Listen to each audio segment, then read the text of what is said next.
तासगावमध्ये mephedrone म्हणजे MD drugs अध्यक्ष महोदय आपण म्हणतो, याला सांकेतिक स्वरूपात ज्यावेळेस एखादा मुलगा मागायला जातो त्यावेळेस त्याला म्याव किंवा MD म्हणलं जातं अध्यक्ष महोदय. याचं सेवन नाकावाटे पाण्यात मिसळून किंवा गोळीच्या स्वरूपात केलं जातं.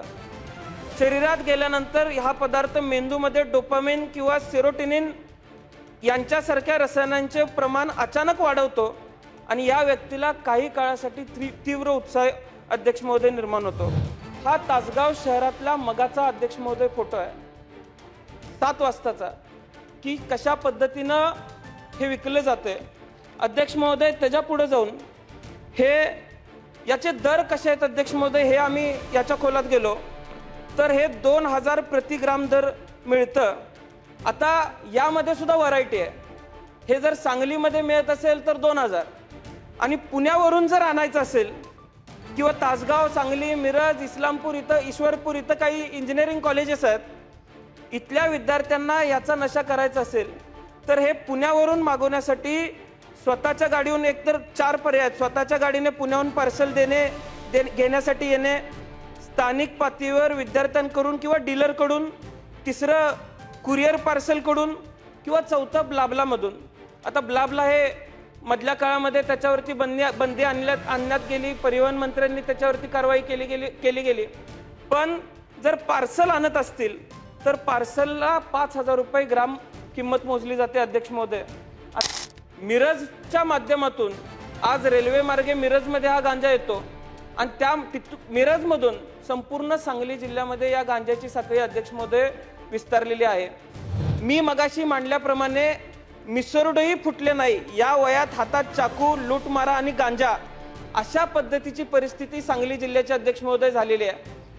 आता आपण 10:36ला बोलतोय अध्यक्ष महोदय. 10:05 तासगाव मधल्याच एका व्हॉट्सअप ग्रुपवरचा रेकॉर्ड आहे की अशा पद्धतीचा आकडा आज व्हॉट्सअपवरती अध्यक्ष महोदय काढला गेलेला आहे.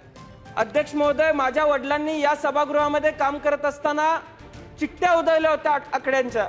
आज अध्यक्ष महोदय तशाच पद्धतीच्या चिठ्ठ्या पुन्हा चालू झालेल्या आहेत. या चिठ्ठ्या अध्यक्ष महोदय आज तासगाव मधल्या आजच्या आहेत, त्या आज आकडे काढले गेलेले आहेत ते, आणि तिथं कशा पद्धतीनं कार्यभार तिथले पोलीस करतायत यावरती अध्यक्ष महोदय प्रश्नचिन्ह निर्माण झालेला आहे. 16, 17, 18 वर्षाच्या मुली अध्यक्ष महोदय आम्हाला सापडत आहेत आणि हे फक्त तासगाव, कवठेमंकाळ किंवा सांगली जिल्ह्यात घडते असं नाहीये. ही भीषण परिस्थिती संबंध महाराष्ट्रामध्ये अध्यक्ष महोदय बघायला मिळते. कागदाच्या काही तुकड्यांसाठी अध्यक्ष महोदय आज जर आपण समाज विकायला निघालो असलो तर याची किंमत आज नाही भविष्यात मोजावी लागणार आहे.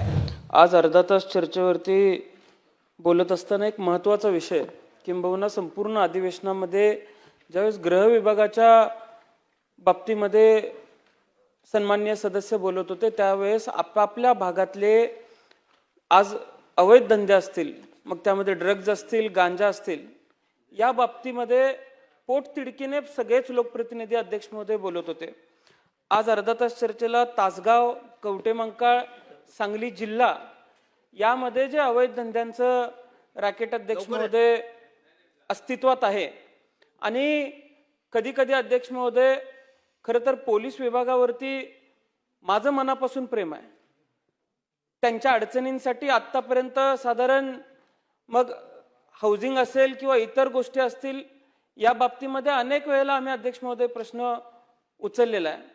पण अध्यक्ष महोदय या प्रश्नाच्या संदर्भामध्ये आज पोलीस विभाग ज्या पद्धतीनं हा प्रश्न हाताळतोय त्या बाबतीमध्ये अध्यक्ष महोदय जर थोडासा अभ्यास केला तर अध्यक्ष महोदय शंका यायला, त्यामध्ये शंका मनामध्ये तयार होते की कधी कधी एखादा अवैध धंदा खरंच पोलीस थांबवतायत का खरंच पोलीस इन्व्हॉल्व आहेत का, आणि आता पोलीस इन्व्हॉल्व असणं किंवा पोलिसांनीच रन करणं यामध्ये सुद्धा अध्यक्ष महोदय फरक आहे असं मी म्हणलं तर वावगं वाटतं कामा नये.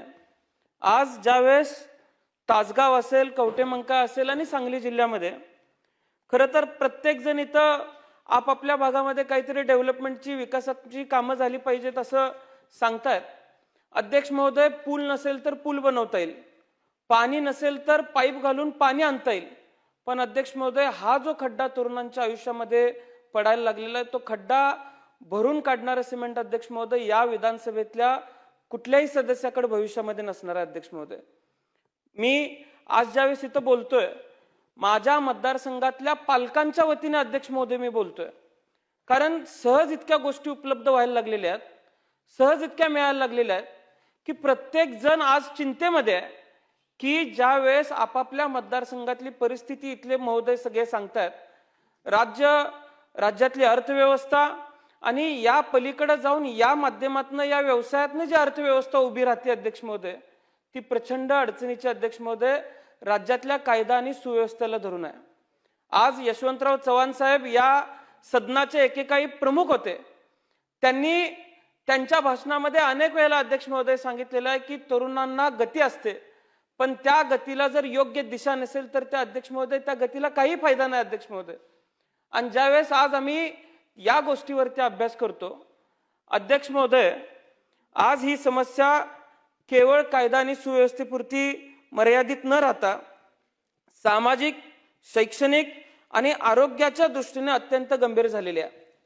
या विषयाला सुरुवात करण्यापूर्वी अध्यक्ष महोदय, कवठेमंकाळ तालुक्यातील वाघोली गावचे स्वर्गीय बाळासो रामराव शिंदे आणि मतकुंकी गावचा स्वर्गीय राजवर्धन राम पाटील, महाराष्ट्रामध्ये असा आकडा काढायचा झाला तर असंख्य निघेल अध्यक्ष महोदय, पण ही नावं मी मुद्दाम घेतोय. या दोन्ही नावांना मी या सदनामार्फत भावपूर्ण श्रद्धांजली अर्पित करतो. पण अगदी या दोन्ही खुनांचे जर कारण बघितली तर राजवर्धन राम पाटील हा कॉलेजच्या बाहेर उभा आहे, गाडीवरनं 4 मुलं चाललेली आहेत, त्यांच्याकडे फक्त रस्त्यावरनं जाताना बघितलं, त्या 4 मुलांनी येऊन त्याचा खून केला अध्यक्ष महोदय.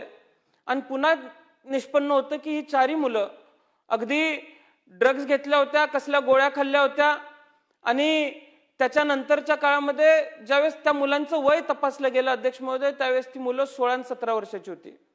अध्यक्ष महोदय, बाळासो रामराव शिंदे ते त्यांच्या गाडीतून जात होते, समोरून एक गाडी येत होती, आरशाला आरसा तटला म्हणून गाडीतनं उतरून 4 मुलांनी अगदी 6 इंची तलवार त्यांच्या पोटामध्ये खुपसली आणि अध्यक्ष महोदय सदर व्यक्तीचा खून केला गेला. अध्यक्ष महोदय, जर ड्रग्ज असतील, गांजा असेल, हे समाजात असणं ही जर कायद्याची चूक असेल तर अध्यक्ष महोदय हे दोन्ही बळी कायद्याचे बळी आहेत असं म्हणलं तरी वावगाव अध्यक्ष महोदय वाटणार नाही. अध्यक्ष महोदय, आज सांगली जिल्ह्यामध्ये कवठेमंकाळ तालुक्यात असेल किंवा विटा तालुक्यात असेल, ड्रग्ज बनवणारे फॅक्टऱ्या सापडतात.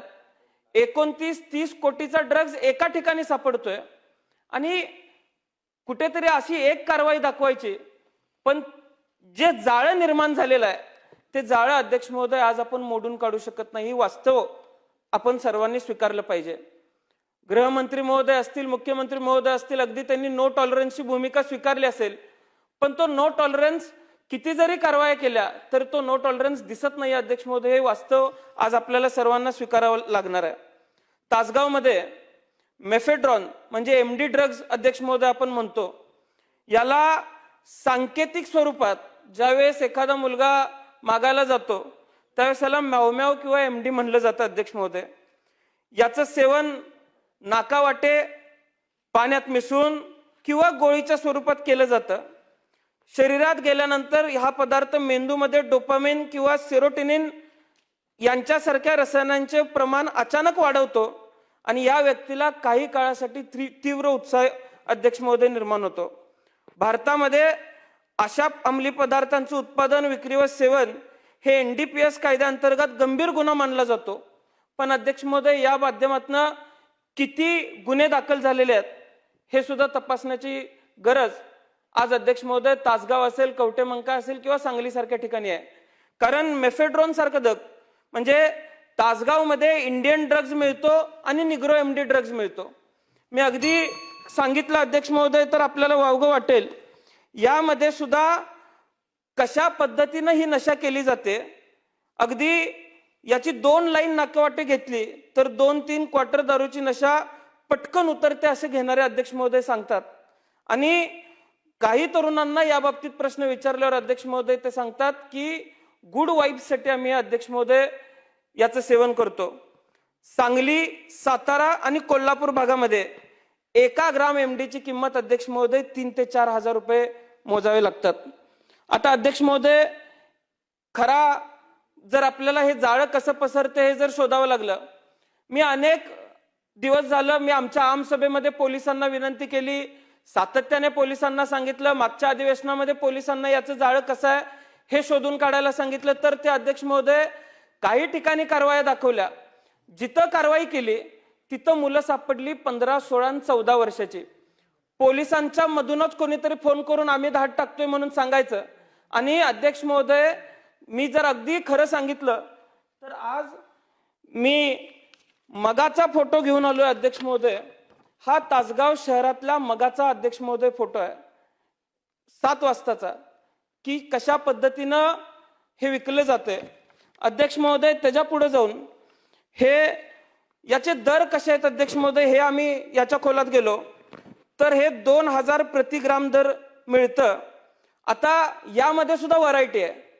हे जर सांगलीमध्ये मिळत असेल तर 2000, आणि पुण्यावरून जर आणायचं असेल किंवा तासगाव, सांगली, मिरज, इस्लामपूर इथं, ईश्वरपूर इथं काही इंजिनिअरिंग कॉलेजेस आहेत, इथल्या विद्यार्थ्यांना याचा नशा करायचा असेल तर हे पुण्यावरून मागवण्यासाठी स्वतःच्या गाडीहून एकतर 4 पर्याय, स्वतःच्या गाडीने पुण्याहून पार्सल घेण्यासाठी येणे, स्थानिक पातळीवर विद्यार्थ्यांकडून किंवा डीलरकडून, तिसरं कुरिअर पार्सल कडून, किंवा चौथं ब्लाबलामधून.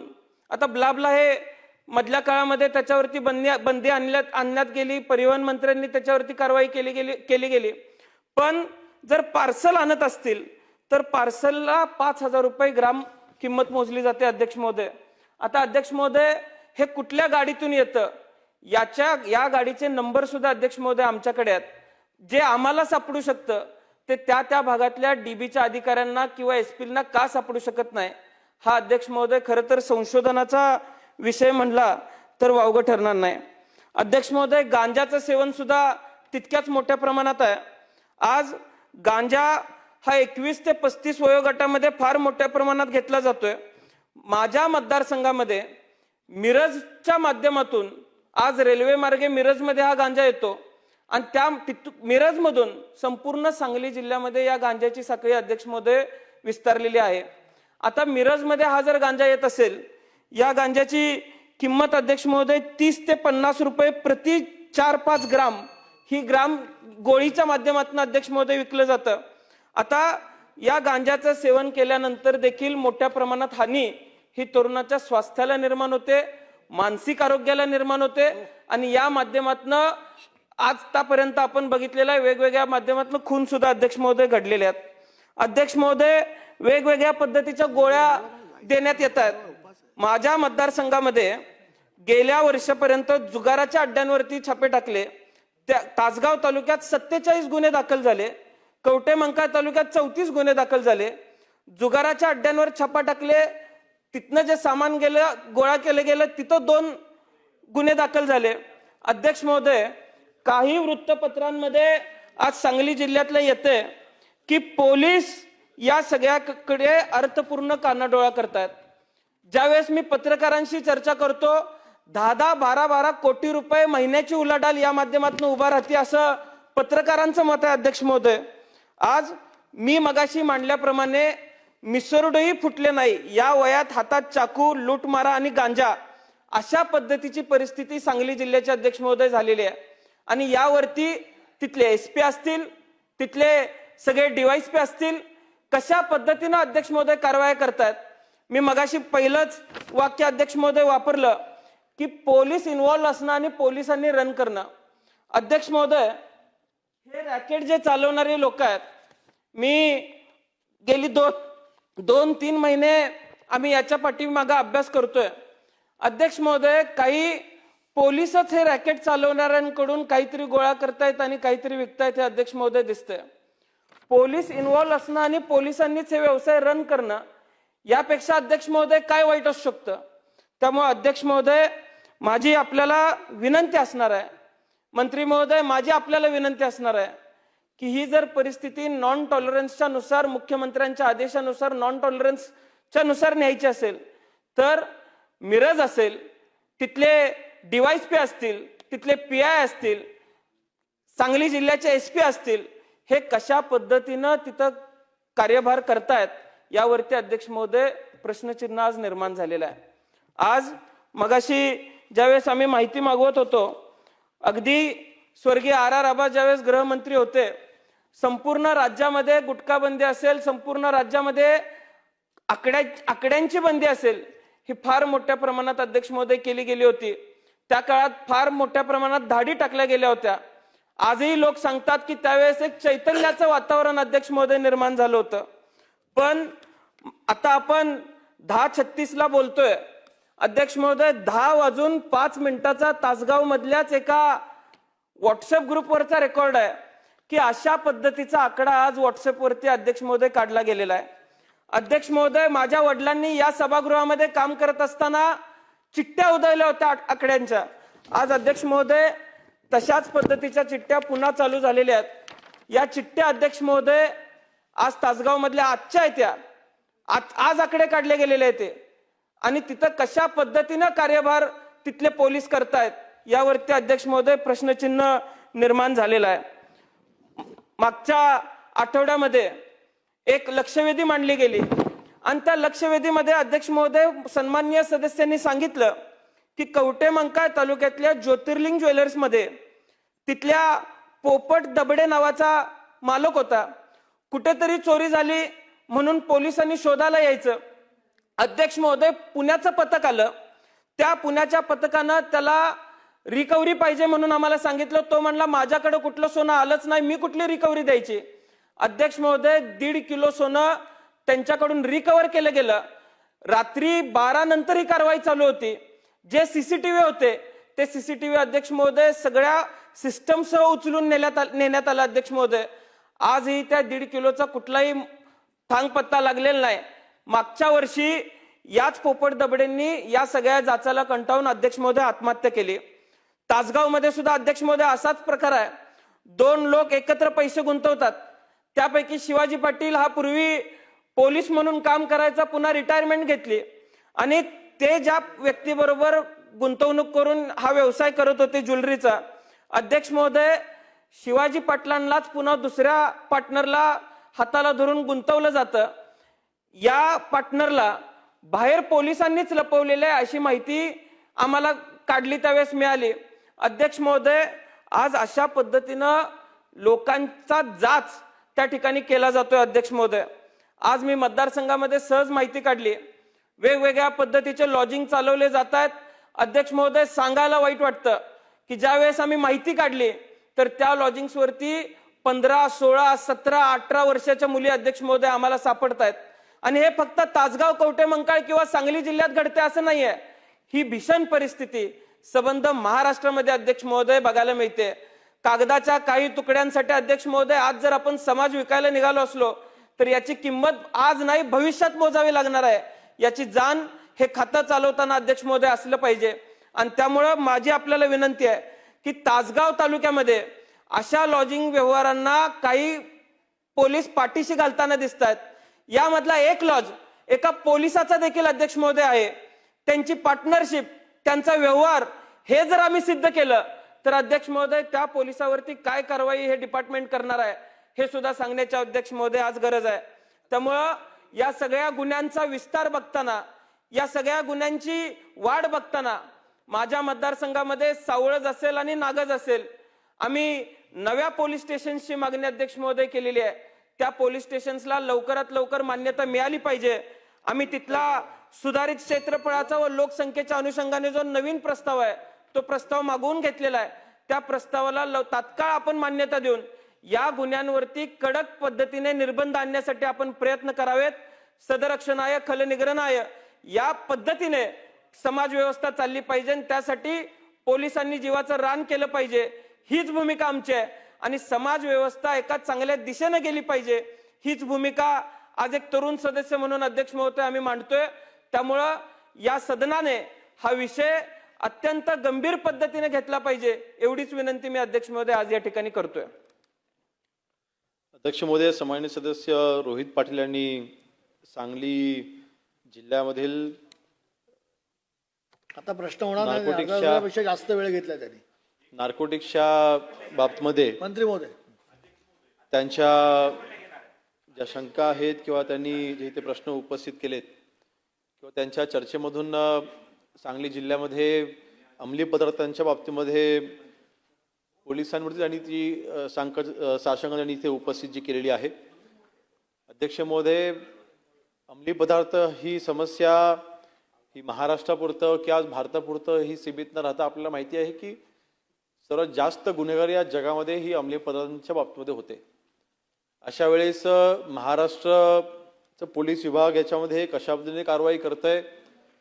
माननीय मुख्यमंत्री महोदयांनी मागील 5 ते 6 वर्षाच्या मध्ये केलेल्या कारवाया, नाही होणार. माननीय मुख्यमंत्री महोदयांनी आजपर्यंत जे निर्देश अंमली पदार्थांच्या बाबतीमध्ये दिलेले आहेत त्याची अनेक वेळा घोषणा ह्या सभागृहामध्ये झालेली आहे. अध्यक्ष महोदय, यामध्ये सांगली जिल्ह्याच्या बाबतीमध्ये रोहित पाटील यांनी जो प्रश्न उपस्थित केलाय, नक्कीच त्यांच्या वडिलांच्या कार्यपद्धतीचा देखील त्यांनी इथे उल्लेख केलाय. आपल्या वडिलांनी महाराष्ट्राचे गृहमंत्री म्हणून काम पाहिलेलं आहे आणि अतिशय उत्तम, त्यांना आम्ही आदर्श म्हणून आजही त्यांना समजतो आणि मानतो. तसेच माझ्या देखील वडिलांनी गृह राज्यमंत्री म्हणून देखील काम केलेलं आहे आणि अर्थातच त्यांच्याकडे देखील काय अनुभव हे माझ्या पाठीशी देखील आहेत. आणि ह्या बाबतीमध्ये अंमली पदार्थांच्या कारवाईच्या बाबतीमध्ये आमची भूमिका यावेळेला म्हणजे यावेळेला देखील आम्ही म्हणजे याअगोदर देखील आम्ही मांडलेली आहे आणि आज देखील मांडत असताना 0 टॉलरन्सची आमची भूमिका आहे. आणि ह्यामध्ये अर्थातच कारवाईची अपेक्षा होत असताना आता जशी ज्या कारवाईचा आपण इथे उल्लेख केला आहे, आपल्या उत्तरामध्ये देखील निवेदनामध्ये देखील त्या कारवाईचा उल्लेख आहे की ह्या मागील वर्षी जानेवारी महिन्यामध्ये आपण ही कारवाई केली होती. अध्यक्ष महोदय, जे काही रॉ मटेरियल आणलं गेलं ते गुजरातवरनं आणलं गेलं. सांगलीमध्ये एका ठिकाणी तिथे औद्योगिक वसाहतीमध्ये तिथे ते MD ड्रग बनवण्याचं काम चालू होतं आणि पोलिसांनी सुमोटो त्यांच्या इंटेलिजन्सच्या आधारेच त्यांनी ती कारवाई केलेली आहे, सांगली पोलिसांनीच. आणि ह्यामध्ये कोणालाही आपण स्पेअर केलेलं नाही. कारवाई करत असताना जिथून रॉ मटेरियल आणलं तिथपर्यंत आपण पोहोचलो. पेडलर्स होते त्यांना देखील आपण अटक केलेली आहे. रॉ मटेरियल ज्यांनी सप्लाय केलं त्यांना देखील आपण अटक केलेली आहे. ज्यांनी ड्रग ते बनवलं त्यांना देखील आपण अटक केलेली आहे आणि जे ड्रग विकत होते आपण त्यांना देखील अटक केलेली आहे. म्हणजे पूर्णपणे त्यांची जी साखळी आहे ती साखळी आपण मोडून काढली. आपला उद्देश आता तो आहे. ANTFची स्थापना जी माननीय मुख्यमंत्री मोदींनी केलेली आहे म्हणजे anti narcotic task force. Basically या टास्क फोर्स जसं आता आपण बघतो की मुंबईसारख्या कमिशनरांमध्ये आणि अन्य काही ठिकाणी ATS